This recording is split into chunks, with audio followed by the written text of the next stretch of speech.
Assalamualaikum, our chief guest. Very good morning to our chief guest, all respected presence and teacher, and my friend. My name is Sadar Syed Irshad, student of 8th class. Today my topic is Independence Day. I have done preparation of this speech in the guidance of Shami ma'am.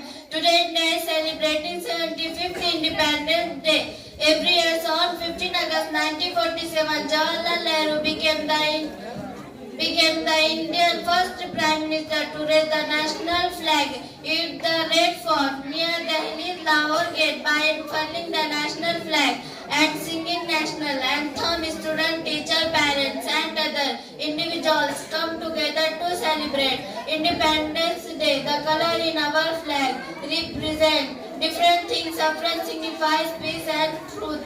Green signifies peace. Green signifies feet in the center of our flag. There is an Ashok Chakra. We shout, you respected Indians. I love my country very much. चमन अपना, वतन अपना, जमीन व आसमान अपना, जहां में सबसे प्यारा है हिंदुस्तान अपना.